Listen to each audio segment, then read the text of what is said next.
कक्षा 8वीं का अध्याय 1 का उदाहरण 6। देखो उदाहरण 6 यहाँ पर क्या बोल रहा है। उदाहरण 6 क्या कह रहा है, अच्छे समझो। उदाहरण 6 एग्जाम्पल कौन सा 6, एग्जाम्पल 6 बोल रहा है ऋण 2 और 0 के मध्य 3 परिमेय संख्या ज्ञात करो। किसके मध्य? ऋण 2 और 0 के मध्य। किसके मध्य? ऋण 2 और 0 के मध्य एक संख्या होगी आपकी ऋण 2 और एक हो गई आपकी 0। ऋण 2 और 0 के मध्य मतलब इन दोनों के बीच में, इन दोनों के बीच में 3 परिमेय संख्या ज्ञात करो। कितनी परिमेय संख्या ज्ञात करना है? 3 परिमेय संख्या ज्ञात करना है। सबसे पहले संख्या रेखा समझ लो, तब अच्छा आसानी आएगा। ये आपकी स्केल हो गई। यहां पर होता है बीच में 0। क्या होता है बीच में? 0। 0 से बड़ा 1, 1 से बड़ा 2, 2 से बड़ा 3 से बड़ा 4 से बड़ा, इस प्रकार ये आगे बढ़ते जाती है। क्लियर?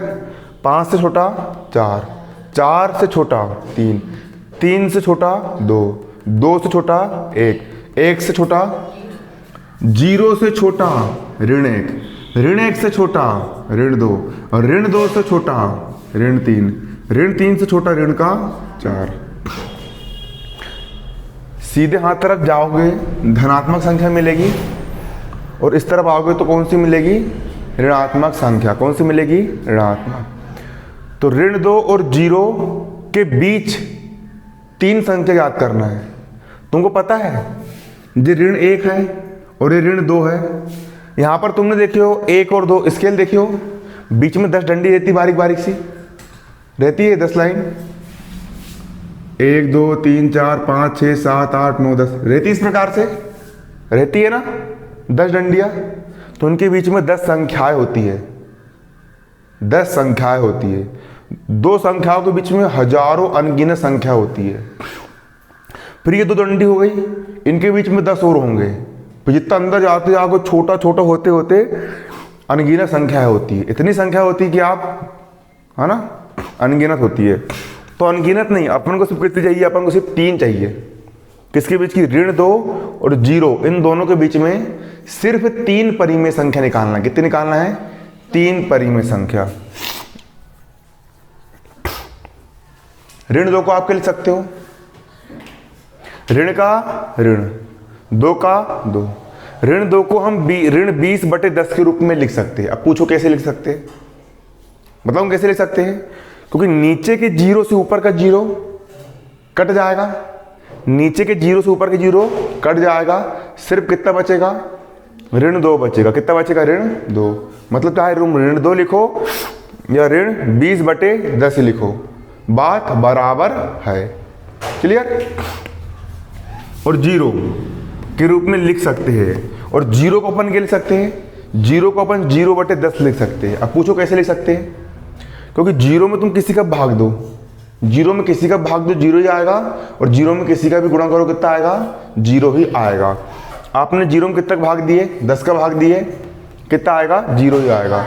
तो 0 को अपन क्या लिख सकते हैं? 0 को अपन 0/10 के रूप में लिखा जा सकता है। लिख दिए। अब देखो यहां पर लिखा है ऋण 20/10। क्या है आपका? ऋण 20/10।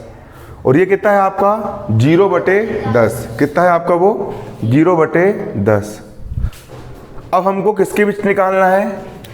ऋण 20/10 और 0/10 के बीच संख्या निकालना है। किसके? ऋण 20/10। अपन 4 किस तरफ जाते? 3 आता है, आता है। 3 किस तरफ जाओगे? 2 किस तरफ जाओगे? संख्या घट रही है। तो 20 किस तरफ जाओगे तो अगली क्या हो जाएगी आपकी? ऋण 19 बटे में 10 का 10 हो जाएगी। ऋण 4 और 0 के बीच में ऋण 4 किस तरफ है तो ऋण 3 आया ना, आया। एक कम हो गया तो ऋण 20 उस तरफ जाओगे तो ऋण 19 हो गया।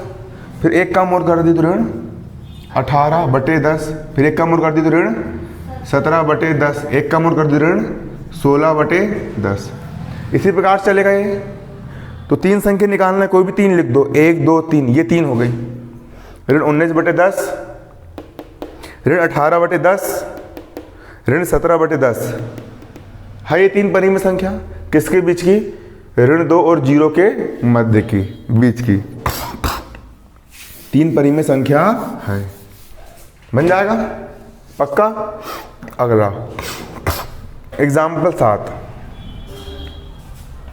एग्जाम्पल 7 ये बोल रहा है आपको 2 संख्या दी गई। कितनी संख्या दी गई है? 2।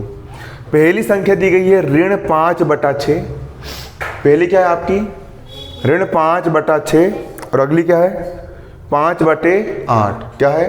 5/8। तो ऋण 5/6 और 5/8 इन दोनों के बीच 10 परिमेय संख्या ज्ञात करना है। कितनी परिमेय संख्या ज्ञात करना है? 10 परिमेय संख्या ज्ञात करना है। देखिए ऋण 2 को अपन ने ऋण 20/10 के रूप में लिख दिए थे इसके पहले सवाल में, और 0 को भी अपन ने 0/10 के रूप में लिख दिए थे। यहां पे इसका हर भी 10 था और इसका हर भी कितना था? 10 था। लेकिन यहां पे इसका हर कितना है? 6 और इसका हर कितना है? 8। हर अलग अलग है, इनका हर एक जैसा करना पड़ेगा। अब कैसे होगा इनका हर एक जैसा? अगर 6 में 4 का गुणा कर दे तो 6 जो कितना हो जाएगा? 24 हो जाएगा। 6 में यदि हम 4 का गुणा कर दे तो 6 चौक कितना हो जाएगा? और 8 में 3 का गुणा कर दे तो 8 से कितना हो जाएगा? 24 हो जाएगा। मतलब यदि मैं 6 में 4 का मल्टीप्लाई कर दूं कितना हो जाएगा? 6 चौक 24 और 8 में 3 का गुणा कर दूं तो 8 से कितना हो जाएगा? इसका हर भी कितना हो गया? 24। इसका हर भी कितना हो गया? 24। हर समान हो गए। तो ऋण 5/6 तथा 5/8 को समान हर वाली परिमेय संख्याओं के रूप में परिवर्तित करने पर, इनको अपन समान हर वाली परिमेय संख्या के रूप में चेंज करेंगे। तो देखो ऋण 5/6 का यहाँ पर क्या हो गया? ऋण 5/6। नीचे कितने गुणा कर रहे हैं हम? 4 का। अगर आप नीचे 4 का गुणा कर रहे हो तो ऊपर भी 4 का गुणा करना पड़ेगा, क्योंकि 4/4 से अपन ने गुणा करे। काटो भला, 4 एक कम, 4 एक कम, 1 आया। 1 का गुणा करो, फर्क पड़ता है क्या? नहीं पड़ता है। इसलिए 4/4 का गुणा नहीं कर रहे अपन, 1 का गुणा कर रहे हैं, क्योंकि 4 एक कम 4, 4 एक कम 4। क्लियर? ऋण का ऋण 5 × 4, 5 कितना हो गया? 20। बटे का बटे 6 × 4, 6 जो कितना हो गया? 24। मतलब ऋण 5/6 को आप ऋण 20/24 के रूप में लिख सकते हो, क्योंकि जब आप इसको 4 से भाग दोगे ना तो 4 पंचे 20, 4 छिंग 24, काटने पर इतना ही आएगा। इसलिए ये लिखो, बात बराबर है। क्लियर? अब अगली भिन्न क्या है आपकी? 5/8। क्या है? 5/8। यहां पर तो हर 24 आ गया, यहां पर हर 24 कब आएगा? अगर मैं 8 में 3 का गुणा कर दूंगा तो हर कितना जाएगा? 24 आ जाएगा। तो अगर मैं नीचे 3 का मल्टीप्लाई कर रहा हूं तो ऊपर भी कितने करना पड़ेगा? 3 का गुणा करना पड़ेगा। मतलब 3/3 का गुणा करने पर तो 5 3 कितना हो गया? 15 और 8 3 कितना हो गया आपका? 24। 8 3 कितना हो गया? 24 और 5 3 कितना हो गया आपका? 15। क्लियर?